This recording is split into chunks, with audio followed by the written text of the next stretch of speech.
நமது நாயகம் உயிர்ப்புமையான கண்மணி நாயகம் ஸல்லல்லாஹு அலைஹி வஸல்லம் அவர்கள் மீது அன்னார் வழிநடந்த அத்துணை ஸஹாபாக்கள், ஷுஹதாக்கள், ஸாலிஹீன்கள், நல்லோர்கள், வலிமார்கள், குறிப்பாக நாட்களில் சிறந்த நாளான ஜும்மா நாளன்று அல்லாஹ்வை வணங்குவதற்காக விரைவாக வந்திருக்கும் அத்துணை நபர்கள் மீதும் இனி இந்த அல்லாஹ்வின் சன்னிதானத்தை தேடி வருகிற அத்துணை இஸ்லாமியர்கள் உள்ளங்கள் மீதும் ஸலாத் எனும் கருணையும் ஸலாமும் ஈடற்றமும் உண்டாகட்டுமாக. ஆமீன். இன்ன தீன இன்தல்லாஹில் இஸ்லாம். அல்லாஹ்விடத்தில் ஒப்புக்கொள்ளப்பட்ட மார்க்கம் என்றால் அது இஸ்லாம் என்றார். அந்த இஸ்லாம் மார்க்கத்தில் வாழ்கிற நாம் இந்த இஸ்லாமிய மார்க்கத்திலேயே வஃபாத்தாகக்கூடிய பாக்கியத்தை நம் அத்துணை பேருக்கும் அல்லாஹ் வழங்குவானாக. ஆமீன். கண்ணியமிகுந்த அல்லாஹ்வின் நல்லடியார்களே, ஹிஜ்ரி 1446 துல்கஅதா 11வது மாதமான துல்கஅதா மாதத்தின் 3வது பிறை, அதாவது இந்த மாதத்தின் முதல் ஜும்ஆவை நாம் 2025வது ஆண்டில் மே மாதத்தில் இருக்கிற நாம் இந்த மே மாதமே உலகம் முழுக்க தொழிலாளர்கள் தினமாக கொண்டாடப்படுகிறது.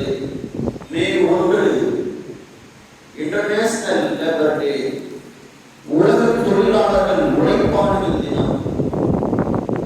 மே 5 இந்தியாவிற்கான நேஷனல் வணிகர் தினமாக கொண்டாடப்படுகிறது. 15வது மாநில வணிகர் மாநாடும் நடக்க இருக்கிறது இந்த மே மாதத்தில். இந்த மே மாதம் வந்துவிட்டாலே மே 1ஆம் தேதி விடுமுறை விடப்படுகிறது. அதற்கான அஸ்திவாரங்கள் 1888ஆம் ஆண்டு போடப்பட்டது என்று சொன்னாலும் கூட இஸ்லாம் 1400 ஆண்டுகளுக்கு முன்பதாகவே உழைப்பு குறித்தும் உழைப்பாளின் நலன் குறித்தும் பேசியிருப்பது மிக ஆச்சரியமானது. அந்த ஒன்றின் அடிப்படையின் கீழ் தான் இன்றைக்கு தொழிலாளர்களுக்காக பேசுகிற ஒவ்வொரு அறிஞர்களும் இஸ்லாமை அடிப்படையாக வைத்துதான் பேசுகிறார்கள். ஏபிஜே அப்துல் கலாம் அவர்கள் சொன்னார்கள், உங்களின் எல்லா விதமான பிரச்சனைகளுக்கும் ஒரே தீர்வு உங்கள் உழைப்பாகத்தான் இருக்கும் என்றார் ஏபிஜே அப்துல் கலாம். அறிஞர் அண்ணா சொன்னார்கள், நமக்கு இன்னதும் இடையூறும் இருக்கத்தான் செய்யும், ஆனால் நமது உழைப்பு என்றைக்கும் வீண் போகாது என்றார். ஒருவன் உழைக்காமல் இருக்கிறான் என்றார், வாழ்க்கையில் சோம்பேறித்தனமாக வாழ்கிறான் என்றார், ஓய்வை மட்டுமே தன்னுடைய வாழ்க்கையின் பிரதானமான காரியமாக ஒருத்தர் வைத்திருந்தான் என்றால் அவனை குறித்து ஈவேரா பெரியார் அவர் சொன்னார், ஓய்வும் சலிப்பும் தற்கொலைக்கு சமம் என்றார். ஒருவன் உழைக்காமல் இருக்கிறான் என்றால் அவன் இன்றைக்கு தற்கொலை செய்து கொள்ளலாம், அவன் கொல்லப்பட்டதாகத்தான் அர்த்தம் என்று பேசுகிறார் ஈவேரா பெரியார் அவர்கள் சொல்கிறார்கள். உலகத்தின் சித்தாந்த அறிஞர்கள் அத்தனை பேரும் உழைப்பு குறித்து பேசுகிற எல்லா பணி அந்த வசனங்கள் அத்தனை நோக்கினீர்கள் என்றால் அதன் அடிப்படை இஸ்லாமாகத்தான் இருக்கும். அதன் அடிப்படை தத்துவமாக இஸ்லாம் போதித்தவர்களால் தான் இருக்கும். இஸ்லாம் போதித்த உழைப்பு குறித்த சிந்தனைகள் தான் உழைப்பாளர் நலன் குறித்த சிந்தனைகள் விஸ்தீர்ணமாக மாறுவதற்கும் விசாலமானதாக மாறுவதற்கும் வாய்ப்பாக அமைந்தது. ஒருவனுக்கு உயிர் வாழ வேண்டும் என்றால் இது தேவை, மூச்சு தேவை, ஆகாரம் தேவை. மூச்சு மட்டும் இருந்து ஆகாரம் உணவில்லை என்றால் கொஞ்ச நாள் தான் மிக சீக்கிரமாக செத்து விடுவான். மூச்சு என்றால் உடனே வரலாம் தான். அந்த மூச்சோடு இருக்கிற மனிதனுக்கு எது தேவை? உணவு. அந்த உணவை நபிகள் நாயகம் ஸல்லல்லாஹு அலைஹி வஸல்லம் அவர்கள் எந்த உணவை சேர்த்தார்கள் தெரியுமா? ஒரு மனிதனின் உயிர் வாழ அஸ்திரமாக இருக்கிற உணவை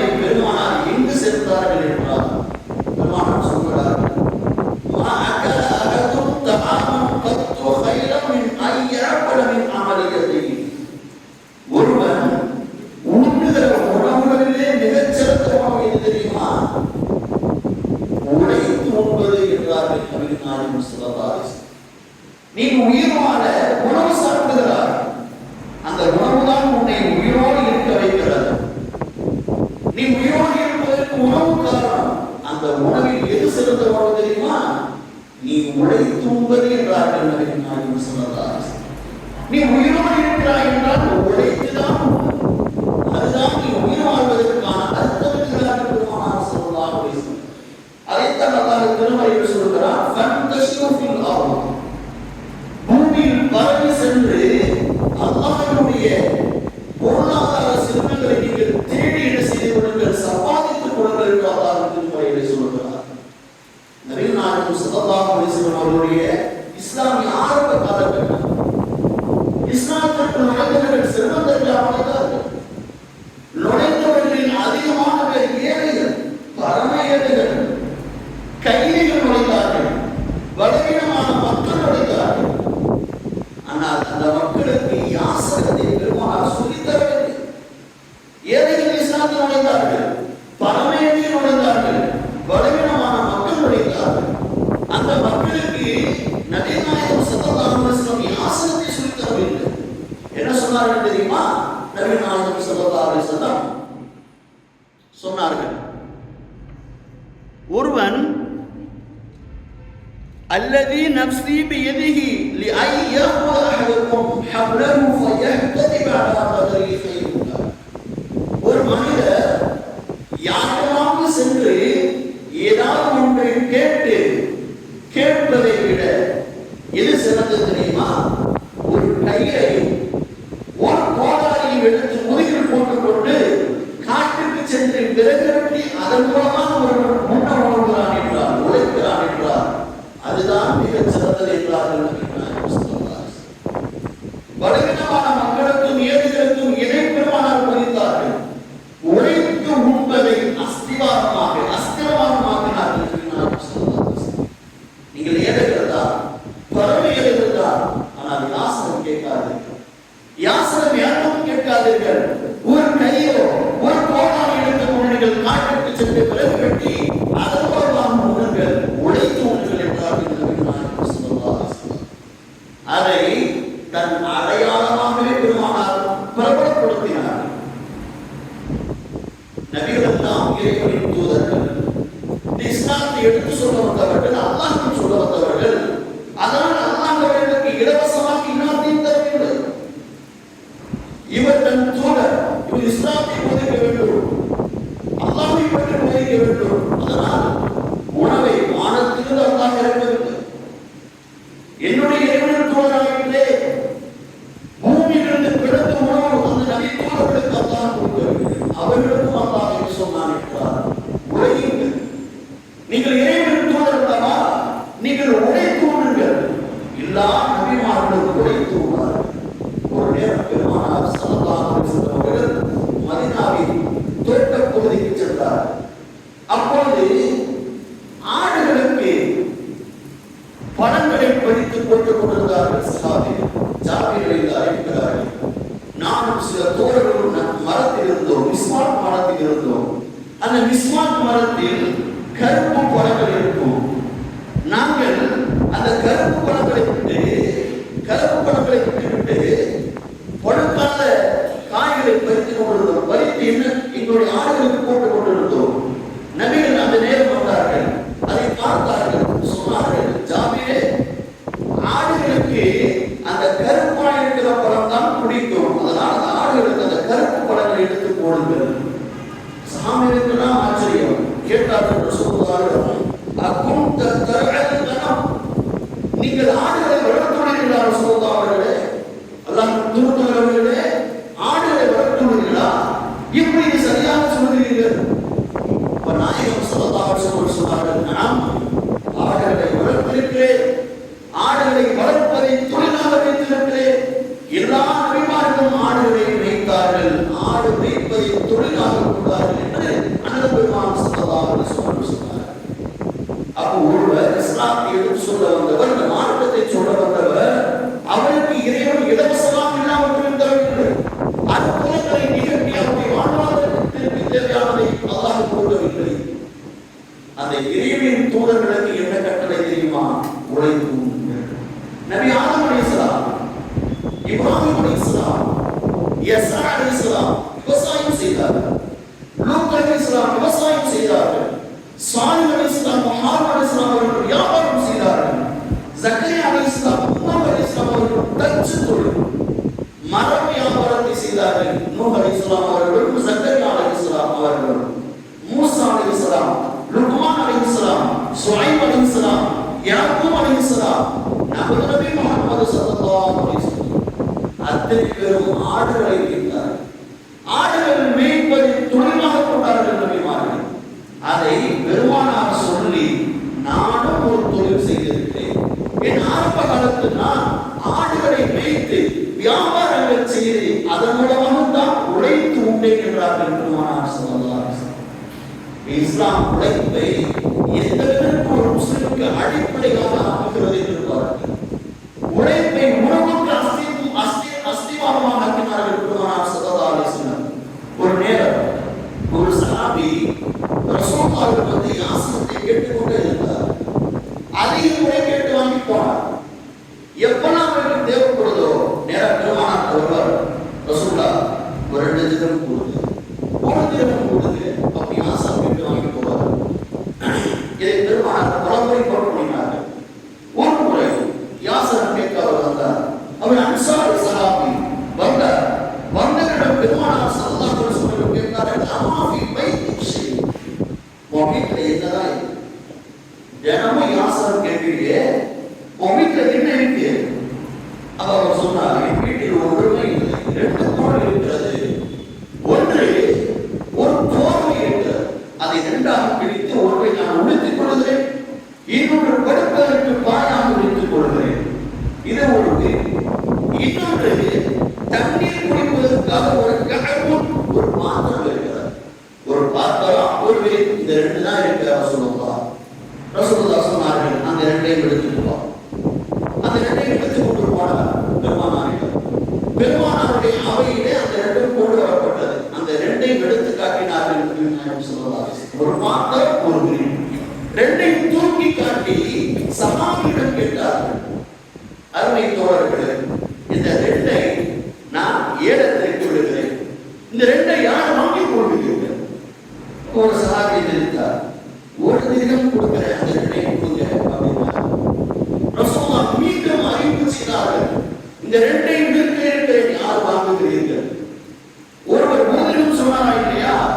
அதற்கு அப்புறமா பெருமானார் கூறிக்கொண்டு அழைத்தார்கள், யார் வாங்குகிறீர்கள், யார் வாங்குகிறீர்கள்? ஒரு தோழரை தெரிவித்தார், அந்த 2ஐ நான் 2 தினத்திற்கு வாங்குகிறேன். சரி, இந்த 2 தினம் கொடு. அந்த 2ஐ அந்த தோழரிடம் கொடுத்து அந்த 2 தினம் வாங்கிவிட்டு அந்த அன்சாரி தோழர் யாசகம் கேட்பாரா இல்லையா?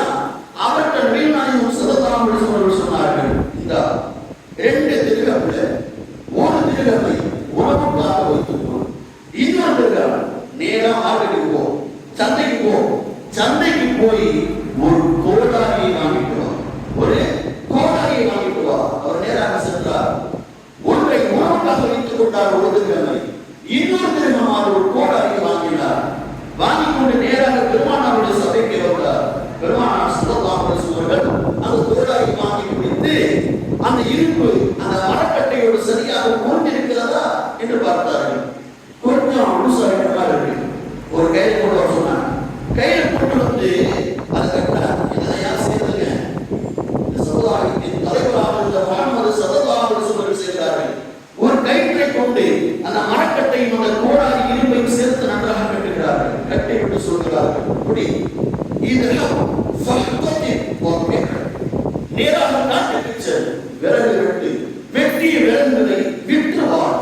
இந்த அப்படி 15 நாளுக்கு இந்த சபைக்கே வரக்கூடாது. 15 நாளுக்கு நீ ஊருக்குள்ளே வரக்கூடாது. நன்றாக விறகு விட்டு விட்டு அதை வெட்டி அந்த விறகை விற்றுக்கொள், விட்டு அல்லாஹ்வை வணங்கிக்கொள். 15 நாளுக்கு வரப்பாக பெருமானார் சொன்ன வார்த்தை அப்படி இருக்கிறது. உன்னை 15 நாள் நான் பார்க்கவே கூடாது. ஓ அப்படின்னு ஒரு சென்றார், விறகு வெட்டினார், நன்றாக உழைத்தார், காசு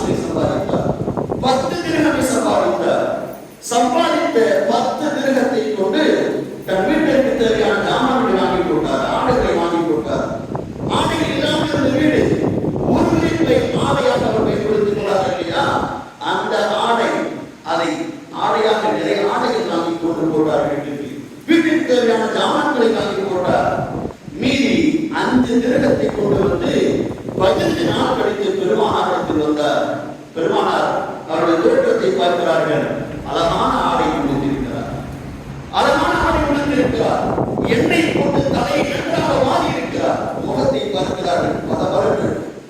பெருமானார் ஸல்லல்லாஹு அலைஹி வஸல்லம் சொன்னார்கள், அவரை பார்த்து, ஹாதா கைருன் லக்கும், இது எவ்வளவு அழகாக இருக்கிறது, அதை பார்ப்பதற்கு எவ்வளவு அழகாக இருக்கிறது. நாளை மறுமையிலே யாசிரம் கேட்டவன் என்ற ஒரு கரும்புள்ளியோடு நீ வருவதை விட இப்பொழுது உடைத்து ஜொலிக்கிறாய் அல்லவா, இது எவ்வளவு அழகாக இருக்கிறது. பெருமானார் ஸல்லல்லாஹு அலைஹி வஸல்லம் சொன்னார்கள், அன்னல் மஸ்அலத லா தஸ்ருஹு இல்லா மின் ஸலாஸ். மூன்று பேரை தவிர யாரும் யாசகம் கேட்கக்கூடாது.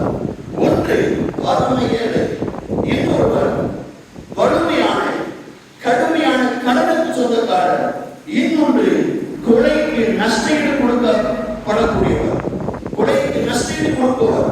அவரை தவிர இந்த மூன்று பேரை தவிர யாரும் யாசகம் கேட்காதீர்கள். பெருமானார் தன்னுடைய சஹாபாக்களுக்கு எந்த அளவுக்கு வாழ்க்கையை மாற்றி காட்டியிருக்கிறார்கள் பாருங்கள். ஒரு யாசகம் கேட்பவரை அவர் பல பேருக்கு உதவி செய்யக்கூடிய வகையில் பெருமானார் மாற்றி காட்டினார். அதற்கான காரணம் உழைப்பு என்றார் பெருமானார் ஸல்லல்லாஹு அலைஹி வஸல்லம். இங்க நாம் எதை கவனிக்க வேண்டும் என்றால், ஒரு சமுதாயத்தின் தலைவர் செய்யக்கூடிய வேலையை பாருங்கள். தன் ஊரில் இருக்கிற ஒரு பிரஜையினுடைய வாழ்க்கையை மாற்றி காட்டுகிறார்கள் என்றால், இதுவெல்லாம் ஒவ்வொரு ஊரினுடைய ஜமாத்துக்கும் இது ஒரு பெரிய உதாரணம். நாம் நம்முடைய ஜமாத்தில் எத்தனை பேர் இருக்கிறார்கள், இவர்களெல்லாம் ஏழைகளாக இருக்கிறார்கள்.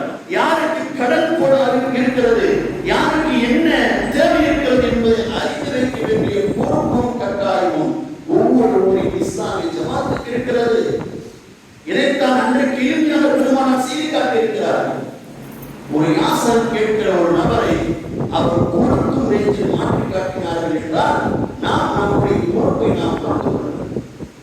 பெருமானார் ஸல்லல்லாஹு அலைஹி வஸல்லம் உழைப்பை தன்னுடைய மக்களுக்கு அஸ்திவாரமாக ஆக்கிக் கொண்டது மட்டுமில்லாமல், அப்படி உழைப்பவர்களுக்கு சரியான உரிமைகளையும் சலுகைகளையும் தர வேண்டும் என்கிறார்கள். 1888ஆம் ஆண்டுதான் 18 மணி நேர வேலைகளை நீங்கள் 8 மணி நேரமாக மாற்ற வேண்டும் என்று சோசியலிச கட்சி என்ன செய்கிறது, மிகப்பெரிய ஆர்ப்பாட்டம் செய்கிறது. ஆர்ப்பாட்டங்களை பல ஆண்டுகள் செய்து 1904ஆம் ஆண்டு 8 மணி நேர வேலை, உழைப்பாளர்களுக்கு சரியான உரிமைகளை கொடுக்க வேண்டும் என்ற திட்டங்களை அப்போதுதான் நடைபெறுகிறது. அன்றைக்குதான் மே 1ஆம் தேதி லேபர் டேயாக, இன்டர்நேஷனல் லேபர் டேயாக நாம் கொண்டாடுகிறோம். ஆனால் நபி நாயகம் ஸல்லல்லாஹு அலைஹி வஸல்லம் இஸ்லாத்தை அஸ்திவாரமாக இந்த உலகிற்கு ஓடுகிற பொழுது உழைப்பாளர்களுக்கான உரிமைகளையும் சலுகைகளையும் பெருமானார் சரியாக போதித்திருக்கிறார். அதைத்தான் நான் ஆரம்பத்தில் சொன்னேன். உலக அறிஞர்கள் உழைப்பாளர்கள் குறித்து, உழைப்பை குறித்து பேசுகிற அத்தனை கருத்துக்களுக்கும் அடிப்படை இஸ்லாம் போதித்த கருத்துக்கள் தான் என்பதை நீங்கள் மறந்துவிடக் கூடாது. பெருமானார் ஸல்லல்லாஹு அலைஹி வஸல்லம் சொன்னார்கள், "வமன் இஸ்தஅஜர அஜீரன் ஃபல்யுஸ்லிஹு அஜ்ரஹு."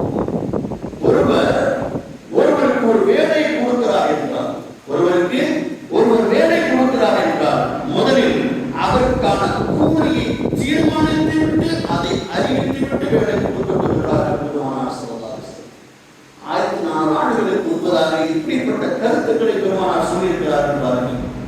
ஒரு தொழிலாளிக்கு நீ வேலை கொடுக்கிறாய் என்றால் வேலை அவன் தொடங்குவதற்கு முன்பதாக அதற்கான கூலி என்ன, அதற்கான சேலரி என்ன என்பதை முன்பதாகவே தீர்மானித்து விட்டுதான் உழைப்பாளி அந்த உழைப்பில் கைவிட்டு விடுகிறார்கள் பெருமானார் ஸல்லல்லாஹு அலைஹி வஸல்லம்.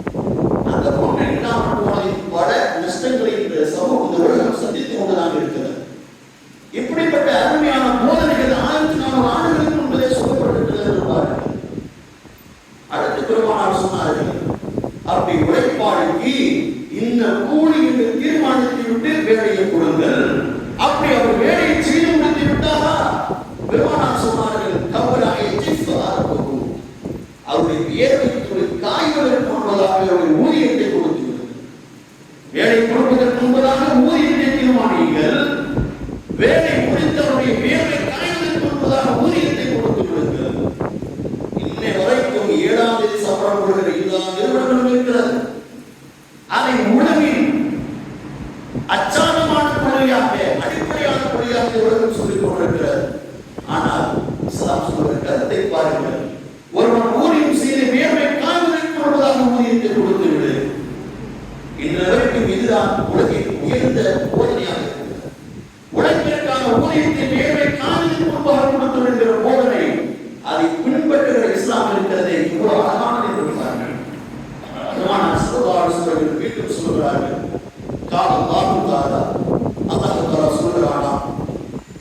எச்சரிக்கையோடு சொல்கிறான், நாளை மறுமையில் நான் 3 பேரிடம் வாதம் புரிவேன், சண்டைக்கு செல்வேன் என்று அல்லாஹ் சொல்கிறான். அந்த 3 பேரில் ஒருவர் யார் தெரியுமா? வர்ரஜுலுன் இஸ்தஜஅல அஜீரன் ஃபஸ்தௌஃபா. ஒரு மனிதனுக்கு வேலை கொடுத்து அந்த வேலைக்கு இவ்வளவுதான் ஊதியம் தீர்மானித்துவிட்டு வேலையை முடித்த பிறகு அந்த உழைப்பாளிக்கு ஒருவன் ஊதியம் தரவில்லை என்றால் அவனுடன் நாளை மறுமையில் நான் சண்டைக்கு செல்வேன் என்று அல்லாஹ் சொல்வதாக பெருமானார் ஸல்லல்லாஹு அலைஹி வஸல்லம் சொன்னார். எப்படிப்பட்ட உயர்ந்த போதனை என்று பாருங்கள். இஸ்லாமிய மக்களுக்கு உழைப்பாளரின் சலுகையும் முடிவுகளையும் பெருமானார் எந்த அளவிற்கு போதிக்கிறார்கள் என்று பாருங்கள். இதுதானே இன்றைக்கு உழைப்பாளர்களுக்கு முழு உரிமை வாங்கி கொடுத்து சோசலிசம் கம்யூனிஸ்ட் என்பார்கள்.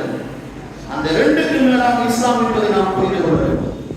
பெருமானார் ஸல்லல்லாஹு அலைஹி வஸல்லம் சொல்கிறார்கள், உழைப்பாளருக்கான சலுகையின் உறுதியை மட்டுமல்ல, அவர்களுக்கு உண்டான உணர்வுகளையும் மதிக்க வேண்டும். பெருமானார் ஸல்லல்லாஹு அலைஹி வஸல்லம் சொன்னார்கள், இதா அத்தா அஹதுக்கும் ஹாதிகு மின் தலாமி.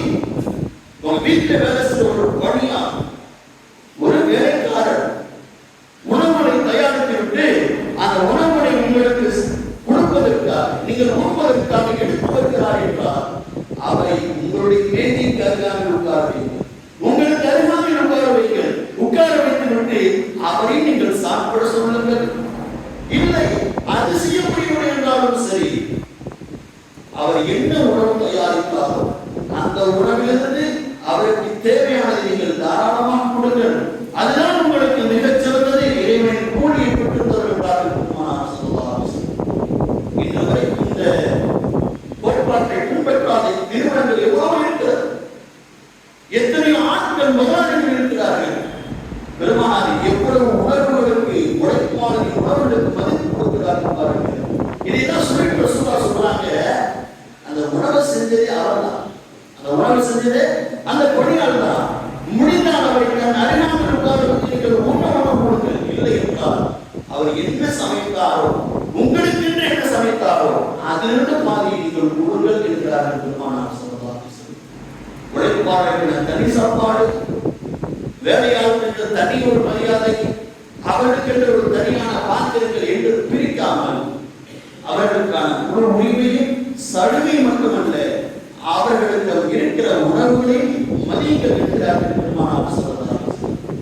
இப்படி உழைப்புக்கான எல்லா விதமான அடிப்படை கருத்துக்களை இஸ்லாம் போதித்துவிட்டு கடைசியாக சொல்கிறது, இப்படி சம்பாதிக்கிற சம்பாத்தியம் இருக்கிறது அல்லவா, இஸ்லாமிய வாழ்வு இஸ்லாம் அனுமதித்தவை போல் இருக்க வேண்டும். பெருமானார் சொன்னார்கள், தலபு கஸ்பில் ஹலாலி ஃபரீதத்துன் பஅதல் ஃபரீதா.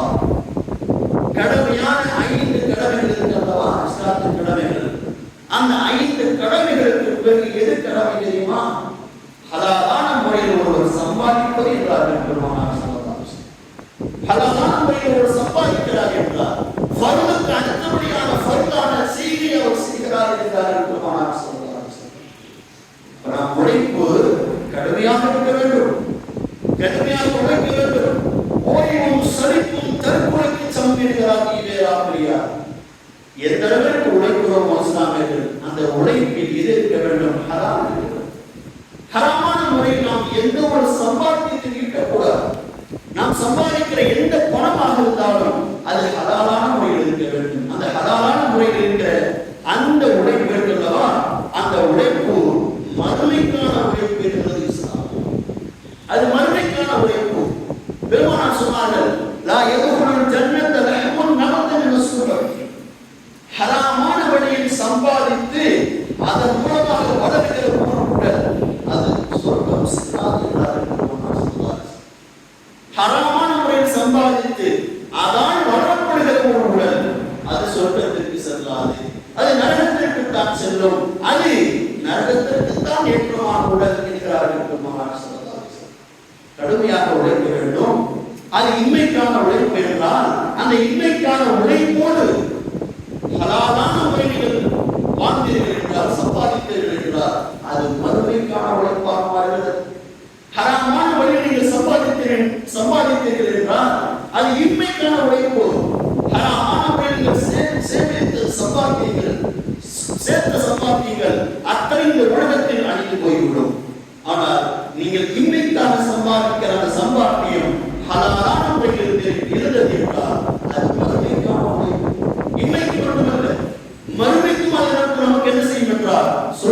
விடுதல் கேட்கிறார்கள் பெருமானார் ஸல்லல்லாஹு அலைஹி வஸல்லம். அத்தோடு இஸ்லாம் மூன்றாவது ஒரு உழைப்பை சொல்லியிருக்கிறார். இஸ்லாத்திற்காக உழைப்பு, இம்மைக்காக உழைக்கிறீர்கள். இம்மையில் ஹலாலான முறையில் சம்பாதித்தீர்கள் என்றால் அது மறுமைக்கான உழைப்பாக மாறுகிறது. மூன்றாவது இஸ்லாத்திற்காக உழைப்பு. இந்த இஸ்லாத்திற்காக நீங்கள் பாடுபடுங்கள். அது இஸ்லாத்திற்கான உழைப்பு. நீங்கள் நன்றாக யோசிக்க வேண்டும். பெருமானுடைய ஹஜ்ஜத்துல் விதா கடைசி இறுதி பேருரை. அந்த இறுதி பேருரையிலே நபிகள் நாயகம் ஸல்லல்லாஹு அலைஹி வஸல்லம் அவர்கள் எத்தனை சஹாபிகள் இருந்தார்கள்? நம்ம அத்தனை பேருக்கும் தெரியும். 1,24,000 சஹாபிகள் பெருமானார் என்பதாக இருந்தார். அப்ப ரசூலுல்லாஹ்வுடைய இறுதி காலகட்டத்துல 1,24,000 சஹாபிகள் காத்திருக்கிறார்கள் மக்காவிலும் மதீனாவிலும். வரலாறு நீங்கள் எடுத்து பார்த்தீர்கள் என்றால் மக்காவிலும் மதீனாவிலும் சஹாபிகள் எத்தனை சஹாபிகள் அடக்கம் செய்யப்பட்டிருக்கிறார்கள் என்றால் 10,000 சஹாபிகள் தான் அடக்கம் செய்யப்பட்டிருக்கிறார். ரசூலுல்லாஹ்வுடைய இறுதி காலகட்டத்தில் 1,24,000 சஹாபிகள். ஆனால் மதீனாவில் மக்காவில் அடக்கம் செய்யப்பட்ட சஹாபிகளுடைய எண்ணிக்கை 10,000. அப்ப மீதி இருக்கிற 1,14,000 சஹாபிகள் எங்கு போனார்கள்? ரசூலுல்லாஹ்வுடைய இறுதி காலகட்டத்தில் 1,24,000 சஹாபிகள். மக்காவில் மதீனாவில் அடக்கம் செய்யப்பட்டவர்கள் 10,000. மீதி இருக்கிற 1,14,000 எங்கு சென்றார்கள்? இஸ்லாத்திற்காக உழைப்புக்காக போனார்கள். இஸ்லாத்தை எடுத்து சொல்வதற்காக போனார்கள். இஸ்லாமின் பக்கம் மக்களை அழைப்பதற்காக பல்வேறு ஊர்களுக்கு சென்றார்கள். மக்காவில் மதீனாவில் இருந்து வாழ்ந்து அடக்கம் செய்யப்பட்டவர்கள் 10,000 பேர் தான். மீதி இருக்கிற 1,14,000 சஹாபிகளும் இம்மைக்கும் உழைத்துக் கொண்டார்கள். இம்மைக்கான மறுமைக்கான உழைப்பையும் சேர்த்துக் கொண்டார்கள். மூன்றாவது ஒரு உழைப்பு இஸ்லாத்திற்காக சென்றார்கள். இஸ்லாத்தின் உழைப்புக்காக சென்றார்கள். இஸ்லாத்தின் பக்கம் மக்களை அழைப்பதற்காக சென்றார்கள். அதுவும் ஒரு உழைப்பு தான். அந்த உழைப்பை நாம் கொள்ள வேண்டும். இஸ்லாத்தின் பக்கம் மக்களை அழைக்க வேண்டும். பகிரங்கமாக அழைக்க முடியாவிட்டாலும் சரி, ஒரு இஸ்லாமை நாங்கள் சரியான முறையில் வாழ்ந்தோம் என்றார் நம்மை பார்க்கிற பிற மத சகோதரர்கள் இஸ்லாத்தின் பக்கம் ஈர்க்கப்படுவார்கள். இஸ்லாத்தின் பக்கம் அவர்கள் ஆட்டோமேட்டிக்காக வருவார்கள். அப்ப 3 உழைப்பு முக்கியம். இன்மைக்கான உழைப்பு, அதில் அல்லாஹ் ரசூல் சொன்னவைகள் உழைத்தோம் என்றால் அது வறுமைக்கான உழைப்பு. அந்த உழைப்போடு நாம் இஸ்லாத்தின் பக்கம் மக்களை அழைப்பதற்காக, இஸ்லாமியர்களாக இருக்கிற மக்களை நல்வழியின் பக்கம் அழைப்பதற்காக உழைப்பு செய்ய வேண்டும். நம் கண்முன் தெரிகிற எல்லா விதமான தவறுகளை புனிதர்களுக்கு நாம் தட்டி கேட்க வேண்டும். ஒருவர் இஸ்லாமியராக இருக்கிற ஒருவர் வேறொரு பாதையை நோக்கி செல்கிறார் என்றால் அவர் திருத்த வேண்டிய கட்டாயமும் அவருக்கு மார்க்கத்தை எடுத்து சொல்ல வேண்டிய கட்டாயமும் அப்படியே இருக்கிறது. அதனால் மாதர காலத்தில் இன்மை மறுமை மட்டும் சம்பாதிக்காமல் இஸ்லாத்திற்கும் எதையாவது சம்பாதிக்கிறது. இஸ்லாத்திற்காக நீங்கள் எதையாவது சம்பாதித்தீர்கள் என்றால், இஸ்லாத்திற்காக நீங்கள் ஏதாவது உழைப்பு செய்தீர்கள் என்றால் அந்த உழைப்பு நாளை மறுமையில் நம்மை நல்லவர்கள் பட்டியலில் சேர்த்து வைக்கும். அதனால் மாதர காலத்தில் ஹராமான வழிகளை விட்டுவிட்டு ஹலாலான முறையில் நாம் வாழ்ந்து சம்பாதித்து இஸ்லாத்திற்காக பாடுபடுகிற மக்களாக உங்களையும் என்னை மல்லாக்குள்ளாக்குவானாக. ஆமீன் ஆமீன் யா ரப்பல் ஆலமீன். அஸ்ஸலாமு அலைக்கும் வரஹ்மத்துல்லாஹி வபரகாத்துஹு.